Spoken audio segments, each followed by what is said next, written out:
मेरे प्यारे दोस्तो नमस्कार दोस्तो आमर निज चैनल को आपनमानंकर स्वागत। आजिर एही संकेत सेही लोकमानंक पई अत्यंत विशेष जहा माने दीर्घ समयरू कौनसी भल खबरर अपेक्षा करिसंती। ज्योतिषीय दृष्टिरू गुरु ग्रह को शुभता विस्तार एवं अवसरर कारक बोली मन्या जाए जेतेबेले कि बुध ग्रह समाचार वार्तालाप एवं गुरुत्वपूर्ण संदेश सहित जड़ित बोली मन्या जाए।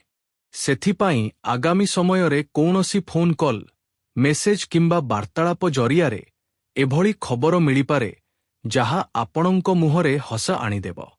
होइपारे आपण आपणंक परिवार सहित मिठा बांटिबार प्रस्तुति करुछंती, किंतु मने रखंतु ग्रहगुड़िक संभावनार संकेत दियंती। परिणाम आपणंक कर्म एवं परिस्थिति उपरे मध्य निर्भर करे। तेणु भिडियो को शेष पर्यंत निश्चय देखंतु, कारण आगकू आमे कहिबु जे एही शुभ संकेत आपणंक जीवनर केउ क्षेत्र सहित जड़ित होइपारे। तेणु एही कथागुड़िकू ध्यानरू शुणंतु। दोस्तो समस्तंकू मिठा खुआइबाकू पड़िब, मात्र परवर्ती घंटार समय रही जाइछि। एबे खुशी सीधा आपणंक द्वारे आसिबाकू जाउछि। हाँ आज्ञा एकजाक्ट सठिक सुनुछंती। एभली खुशीर खबर बारंबार मिले नाही। आखिरु खुशीर आखिजल रोकी पारिबे नाही जेतेबेले आपणंक एते बड़ बड़ कार्यगुड़िक सहजरे होइजिब। समय बहुत कम अछि दोस्तो, मु मजा करुनाही, सत कहुछि, कारण एबे आगामी समय आपणंक जीवन पाई सबुठारु विशेष एवं लाभदायक समय हेबाकू जाउछि। आजिर एही भिडियो आपणंक पाई कौनसी साधारण रहिबो नाही। आजि जेउ संकेत मु आपणंक सहित शेयर करिबाकू जाउछि ताहा आपणंक जीवनर सेही अंश सहित जड़ित अछि जेउठारे बहुत समयरू अपेक्षा चालिछि। दोस्तो आपणंक जीवनरे जेते सबु समस्या अछि समस्त प्रकारर समस्या समाप्त होइजिब। हाँ दोस्तो एकजाक्ट सठिक सुनुछंती। केतेबेले कौनसी कामर अपेक्षा, केतेबेले टंकार अपेक्षा, केतेबेले चाकिरी बा व्यापारे सफलतार अपेक्षा, तो केतेबेले निजर काहार पाखरू आसुथिबा एभली एक खबरर अपेक्षा जहा पाई आपणंक हृदय दीर्घ समयरू विचलित अछि। एबे सेही स्वप्न आपणंकर सत होइजिब एवं सेतेबेले आपणंक आखिरे खुशीर लुह आसिबा आरंभ होइजिब। दोस्तो ब्रह्मांडर संकेत बहुत भल सुजोग देबाकू जाउछि। तेणु एही सुजोगर फायदा आपणंकू उठाइबाकू ही पड़िब, कारण जदि आपण एठारे भूल करिबे तेबे जीवन सारा पस्ताबे। मु आद चाहे नाही जे आपण माने पस्तांतु, कारण एबे महाकाशरे हठात बहुत बड़ बड़ ग्रह गोचर होइछि एवं आजिर एही संदेश कहुछि जे जेउ जिनिस पाई आपण मने मने बहुबार भगवानंकु प्रार्थना करिछंती सेथि सहित जड़ित कौनसी सकारात्मक खबर आपणंक मुहरे हस आनिपारे। हाँ दोस्तो एकजाक सठिक सुनुछंती। आगामी समय आपणंक पाई कौनसी साधारण समय रहिबो नाही, बरं आपणंक जीवन पाई सबुठारु विशेष समय हेबाकू जाउछि। जेउमाने चाकिरी प्रस्तुतिरे लागिछंती सेमानंकु चाकिरी मिलिपारे, जेउ व्यक्ति माने टंका पाई द्रे द्रे धक्का खाउछंती सेमाने एबे टंका उपरे सोइबाकू जाउछंती, कारण बहुत अधिक टंका आपणंक पाखकू आसिबाकू जाउछि। दोस्तो आजि एही भिडियो को शेष पर्यंत निश्चय देखिबे, कारण एते बड़ा खुशीर खबर आपणंकू मिलिबो जे समस्तंकू मिठा खुआइबाकू पड़िब। एभली खुशीर खबर बारंबार मिले नाही। सेथिपाई एही सुजोगकू हातछड़ा करंतु नाही। किंतु मने रखंतु ज्योतिष संकेत संभावना जनांती, किंतु आपणंकू ही सठिक निष्पत्ति नेबाकू पड़िब। आमे आपणंकू आध्यात्मिक मार्गदर्शन आड़कू नेई जिबाकू चाहुछु, सेथिपाई मो कथाकू ध्यानर सहित शुणंतु, कारण आपणंक कुंडलीरे जेतेबेले गुरु ग्रह शुभ स्थितिरे प्रभाव दिए सेतेबेले अटकी रहिथिबा कामगुड़िकर गतिर संभावना पूर्व अपेक्षा बहुत बढ़ी जाए କାରଣ ଗୁରୁକୁ ବିସ୍ତାର, ଜ୍ଞାନ, ଅବସର ଏବଂ ଶୁଭ ସମାଚାରର କାରକ ମଧ୍ୟ ମନ୍ୟାଯାଏ। ଆଗାମୀ ସମୟ ଗୁରୁ ଗ୍ରହର ସିଧାସାଧା କୃପା ଆପଣଙ୍କ ଉପରକୁ ପ୍ରାପ୍ତ ହେବାକୁ ଯାଉଛି। ସେହିପରି ବୁଧ ଗ୍ରହ ଧନ, ବ୍ୟାପାର, ବାର୍ତ୍ତାଳାପ ଏବଂ କାଗଜପତ୍ର କାର୍ଯ୍ୟ ସହିତ ଜଡ଼ିତ ବୋଲି ମନ୍ୟାଯାଏ।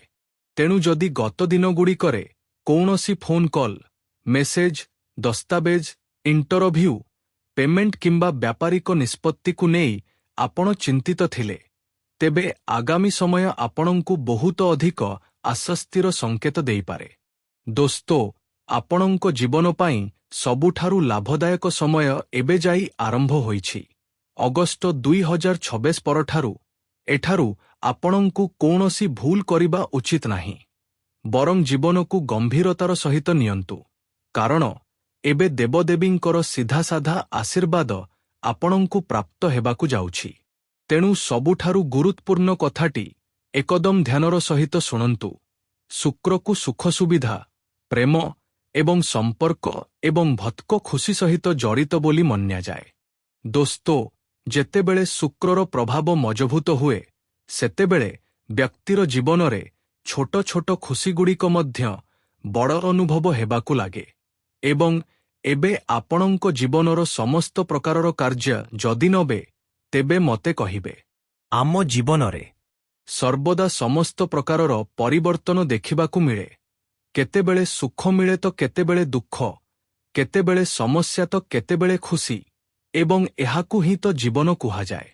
ହୋଇପାରେ ଆଗାମୀ ଘଣ୍ଟା ଭିତରେ ଆପଣଙ୍କୁ ଏଭଳି ଖୁସିର ଖବର ମିଳିଯାଉ ଯାହାପରେ ଆପଣ କହିବେ ଯେ, ଚାଲନ୍ତୁ, ଏତେ ଦିନର ଅପେକ୍ଷା ଶେଷରେ ସମାପ୍ତ ହେଲା। ମୋତେ ଯାହା ଦରକାର ଥିଲା ଭଗବାନ ମୋତେ ତାହା ଦେଲେ ଏବଂ ମୁଁ ବହୁତ ଖୁସି ଅଛି। ଏଭଳି ଆପଣ ଅନୁଭବ କରିପାରନ୍ତି। କିଛି ଲୋକଙ୍କ ପାଇଁ ଏହି ଖବର ଟଙ୍କା ସହିତ ଜଡ଼ିତ ହୋଇପାରେ, ତ କିଛି ଲୋକଙ୍କ ପାଇଁ ଚାକିରି ବା କାମ ସହିତ ଜଡ଼ିତ ହୋଇପାରେ। ଏହା ସହିତ କିଛି ଲୋକଙ୍କ ପାଇଁ ପରିବାର ଏବଂ ସମ୍ପର୍କ ସହିତ ଜଡ଼ିତ ହୋଇପାରେ, ତ ପୁଣି କିଛି ଲୋକଙ୍କ ପାଇଁ କୌଣସି ପୁରୁଣା କାମ ପୂର୍ଣ୍ଣ ହେବା ସହିତ ଜଡ଼ିତ ହୋଇପାରେ।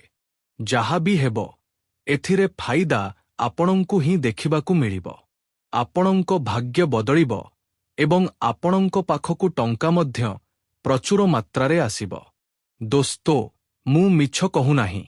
ଗ୍ରହଗୋଚର ଯାଞ୍ଚ କରିବା ପରେ ସଠିକ୍ ସୂଚନା ଆପଣଙ୍କ ପାଖରେ ପହଞ୍ଚାଉଛି। କିନ୍ତୁ ଏଠାରେ ଏକ ବହୁତ ଗଭୀର କଥା ଆପଣଙ୍କୁ କହିବାକୁ ଯାଉଛି। ଧ୍ୟାନର ସହିତ ଶୁଣିବେ।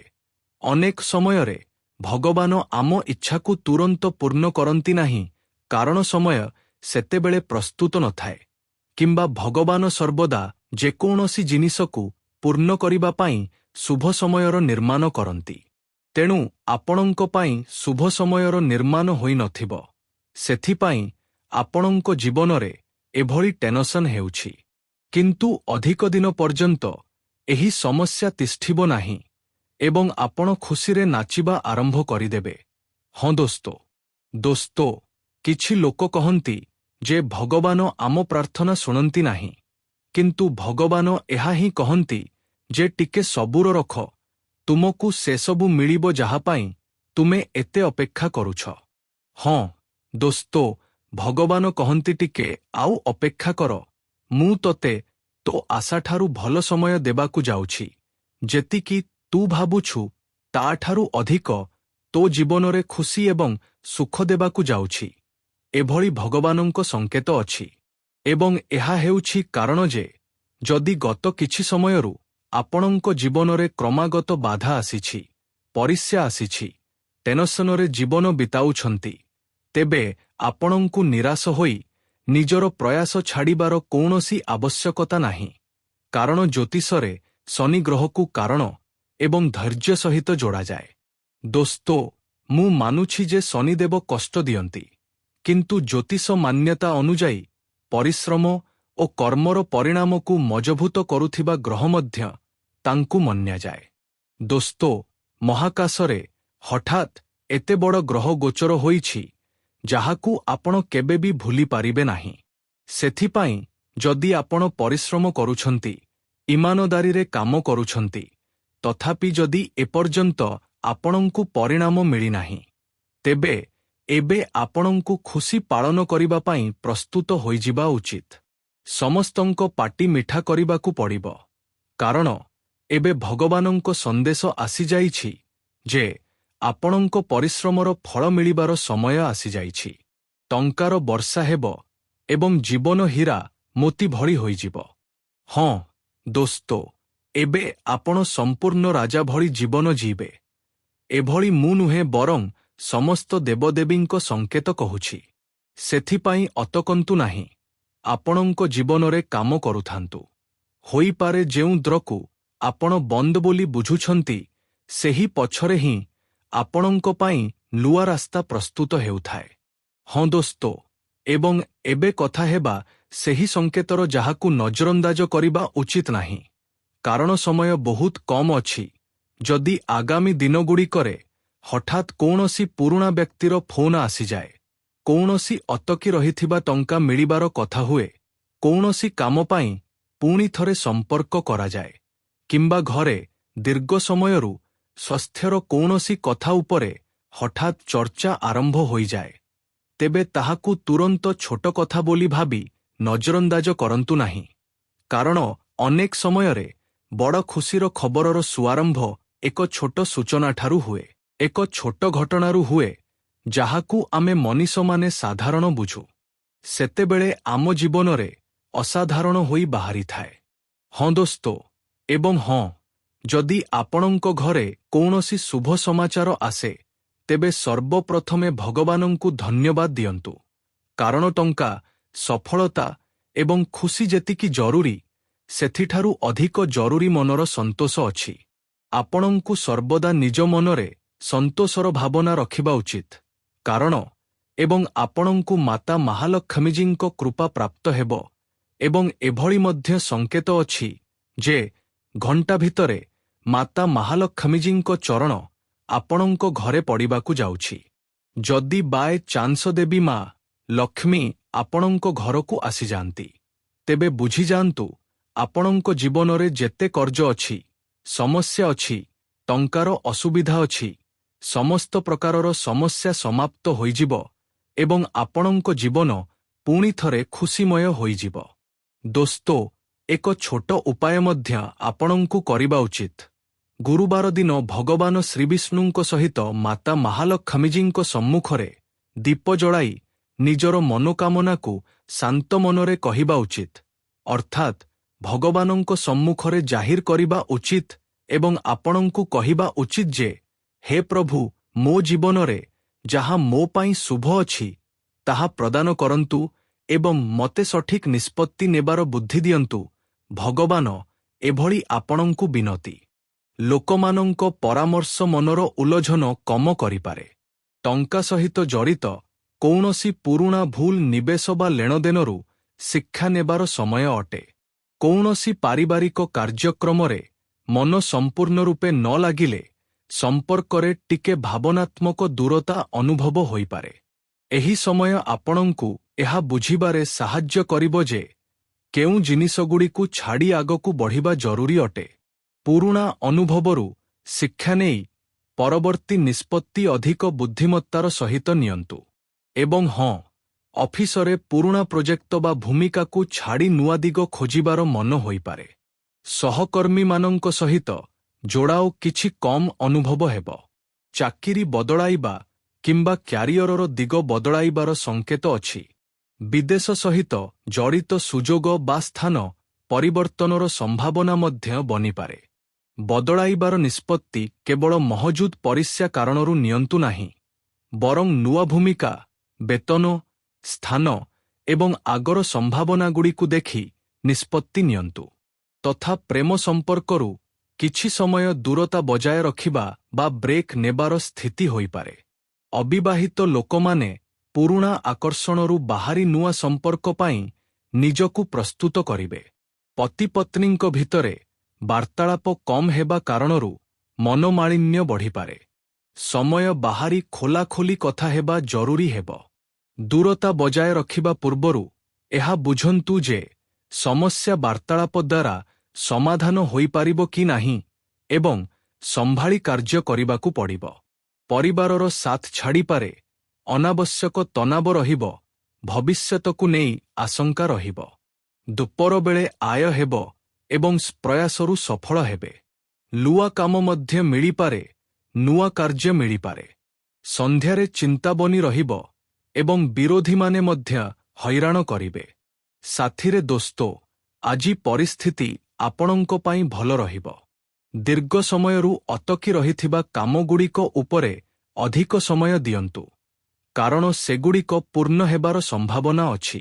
କୌଣସି ଘନିଷ୍ଠ ବ୍ୟକ୍ତିଙ୍କ ସହିତ ଚାଲିଥିବା ଭୁଲ ବୁଝାମଣା ମଧ୍ୟ ବାର୍ତ୍ତାଳାପରୁ ଦୂର ହୋଇପାରେ। ସମ୍ପର୍କ ପୁଣି ଥରେ ଭଲ ଏବଂ ସହଜ ହେବ। ପୁରୁଣା କାମ ପୂର୍ଣ୍ଣ ହେବାରୁ ମାନସିକ ଚାପ ମଧ୍ୟ କମ୍ ହେବ। ଦିନର ଶୁଭାରମ୍ଭରେ ଜରୁରୀ କାମଗୁଡ଼ିକର ତାଲିକା ବନାଇ ଆଗକୁ ବଢ଼ନ୍ତୁ ଏବଂ ଦୋସ୍ତ ଭାବନାରେ ଆସି ଜଲଦବାଜିରେ ଭୁଲ ନିଷ୍ପତ୍ତି ନେବାରୁ ବଞ୍ଚନ୍ତୁ। ଗୁରୁତ୍ୱପୂର୍ଣ୍ଣ ମାମଲାରେ କେବଳ ଭାବନା ବଦଳରେ ପୂର୍ଣ୍ଣ ସୂଚନା ଦେଖି ନିଷ୍ପତ୍ତି ନିଅନ୍ତୁ। ଆପଣଙ୍କ ଜରୁରୀ ଏବଂ କିମତୀ ସାମଗ୍ରୀର ବିଶେଷ ଦେଖାଶୁଣା କରନ୍ତୁ। କୌଣସି ଜିନିଷ ହଜିଯିବାର ବା ରଖି ଭୁଲିଯିବାର ସ୍ଥିତି ବନିପାରେ। ଘରୁ ବାହାରକୁ ବାହାରିବା ସମୟରେ ଫୋନ୍, ଟଙ୍କା ଏବଂ ଜରୁରୀ ସାମଗ୍ରୀ ପୁଣି ଥରେ ଯାଞ୍ଚ କରିନିଅନ୍ତୁ। ଲାପରବାହୀ ପରେ ଅସୁବିଧା ବଢ଼ାଇପାରେ। ଏବଂ ହଁ, କାର୍ଯ୍ୟସ୍ଥଳର ସମସ୍ତ ଗତିବିଧି ଉପର ନଜର ରଖନ୍ତୁ। କୌଣସି କର୍ମଚାରୀ ବା ବାହାର ବ୍ୟକ୍ତି ଆପଣଙ୍କ ବିରୁଦ୍ଧରେ ଭୁଲ ଚାଲ ଚାଲିପାରେ, ଯାହାର ପ୍ରଭାବ କାମ ଉପରେ ପଡ଼ିପାରେ। ସେଥିପାଇଁ ଜରୁରୀ ସୂଚନା, ହିସାବ ଏବଂ କାମର ସ୍ଥିତି ନିଜେ ମଧ୍ୟ ଦେଖୁଥାନ୍ତୁ। କୌଣସି ଗୁରୁତ୍ୱପୂର୍ଣ୍ଣ ଫୋନ୍ କଲକୁ ନଜରଅନ୍ଦାଜ କରନ୍ତୁ ନାହିଁ। ଫୋନ୍ ଜରିଆରେ କୌଣସି ଗୁରୁତ୍ୱପୂର୍ଣ୍ଣ ଅର୍ଡର ମିଳିବାର ଆଶା ଅଛି। ନୂଆ ଅର୍ଡର ସର୍ତ୍ତ ଏବଂ ସମୟ ସୀମା ଭଲ ଭାବେ ବୁଝି ହିଁ କାମ ଶୁଭାରମ୍ଭ କରନ୍ତୁ ଏବଂ ଆଜି ଅଚାନକ ଘଟଣା ଏବଂ ପରିବର୍ତ୍ତନ ଆପଣଙ୍କ ଯୋଜନାକୁ ପ୍ରଭାବିତ କରିପାରେ। ପରିବାରରେ କୌଣସି ବଡ଼ ଖବର ବା ନିଷ୍ପତ୍ତିରୁ ପରିବେଶ କିଛି ସମୟ ପାଇଁ ଅସ୍ଥିର ହୋଇପାରେ। ପିଲାମାନଙ୍କ ପାଠପଢ଼ା ବା କ୍ୟାରିୟରରେ ଅଚାନକ ଆହ୍ୱାନ ସାମ୍ନାକୁ ଆସିପାରେ। ବ୍ୟବସାୟ ପାର୍ଟନରସିପ୍ରେ ଗମ୍ଭୀର ମତଭେଦ ହୋଇପାରେ ଏବଂ କୌଣସି ବଡ଼ କଣ୍ଟ୍ରାକ୍ଟ ରଦ୍ଦ ହେବାର ସ୍ଥିତି ମଧ୍ୟ ବନିପାରେ। ଟଙ୍କା ସହିତ ଜଡ଼ିତ ଅଚାନକ ଖର୍ଚ୍ଚ ବଢ଼ିପାରେ। ଏଭଳି ସମୟରେ ଘାବରେଇ ନିଷ୍ପତ୍ତି ନେବା ବଦଳରେ ପ୍ରଥମେ କ୍ଷତି ଏବଂ ବିକଳ୍ପଗୁଡ଼ିକୁ ବୁଝନ୍ତୁ ଏବଂ ହଁ, ଅଫିସରେ ଅଚାନକ ପରିବର୍ତ୍ତନ ଆପଣଙ୍କ ପୂର୍ବରୁ ବନିଥିବା ଯୋଜନା ବଦଳାଇପାରେ। ପ୍ରମୋଶନର ମାମଲା ସାମ୍ପ୍ରତିକ ଭାବେ ରହିଯାଇପାରେ। ନୂଆ ଚାକିରିରେ ଆଶାଠାରୁ ଅଲଗା ସର୍ତ୍ତ ସାମ୍ନାକୁ ଆସିପାରେ। ବଡ଼ ଅଧିକାରୀମାନଙ୍କ ନିର୍ଦ୍ଦେଶ କାରଣରୁ କାମର ଦିଗ ବଦଳାଇବାକୁ ପଡ଼ିପାରେ। ମୁସ୍କିଲ ପରିବେଶରେ ଜଲଦି ନିଷ୍ପତ୍ତି ନେବାର ଜରୁରତ ହେବ, କିନ୍ତୁ ଜରୁରୀ ସୂଚନା ନିଶ୍ଚୟ ଯାଞ୍ଚ କରନ୍ତୁ। ଅଚାନକ ଆସିଥିବା ପରିବର୍ତ୍ତନ ସର୍ବଦା ଆପଣଙ୍କ ନିୟନ୍ତ୍ରଣରେ ରହିବ ନାହିଁ। ସେଥିପାଇଁ ନିଜର ପ୍ରତିକ୍ରିୟା ଏବଂ ପରବର୍ତ୍ତୀ ପଦକ୍ଷେପ ସମ୍ଭାଳିବା ଅଧିକ ଜରୁରୀ ରହିବ। ତଥା ପ୍ରେମ ସମ୍ପର୍କରେ ଅଚାନକ ବଡ଼ ମୋଡ଼ ଆସିପାରେ, ପାର୍ଟନରଠାରୁ ବିବାଦ ବଢ଼ିପାରେ। ଅବିବାହିତ ଲୋକମାନଙ୍କୁ କୌଣସି ବ୍ୟକ୍ତିଙ୍କ ବିଷୟରେ ଏଭଳି କଥା ଜଣାପଡ଼ିପାରେ ଯାହା ସେମାନଙ୍କୁ ପସନ୍ଦ ନ ଆସେ। ପତିପତ୍ନୀଙ୍କ ଭିତରେ ଗମ୍ଭୀର ମତଭେଦ ସାମ୍ନାକୁ ଆସିପାରେ। ମୁଁ ଆପଣଙ୍କୁ ସବୁକିଛି ବହୁତ ଭଲ ଭାବରେ ଜଣାଇଛି ଏବଂ ବୁଝାଇ ମଧ୍ୟ ଦେଇଛି। ଯଦି ଆପଣଙ୍କୁ ପସନ୍ଦ ଆସିଛି, ତେବେ ଭିଡିଓକୁ ଲାଇକ୍ କରନ୍ତୁ, ଚ୍ୟାନେଲକୁ ସବସ୍କ୍ରାଇବ୍ କରନ୍ତୁ, କୌଣସି ବିଶେଷ ବ୍ୟକ୍ତିଙ୍କ ପାଖକୁ ସେୟାର କରନ୍ତୁ। ଚାଲନ୍ତୁ ଭେଟା ହେବା ପରବର୍ତ୍ତୀ ଭିଡିଓରେ। ସେତେବେଳ ପର୍ଯ୍ୟନ୍ତ ଆପଣ ନିଜର ଖ୍ୟାଲ ରଖିବେ। ଆପଣଙ୍କ ଦିନ ଶୁଭ ହେଉ। ଧନ୍ୟବାଦ।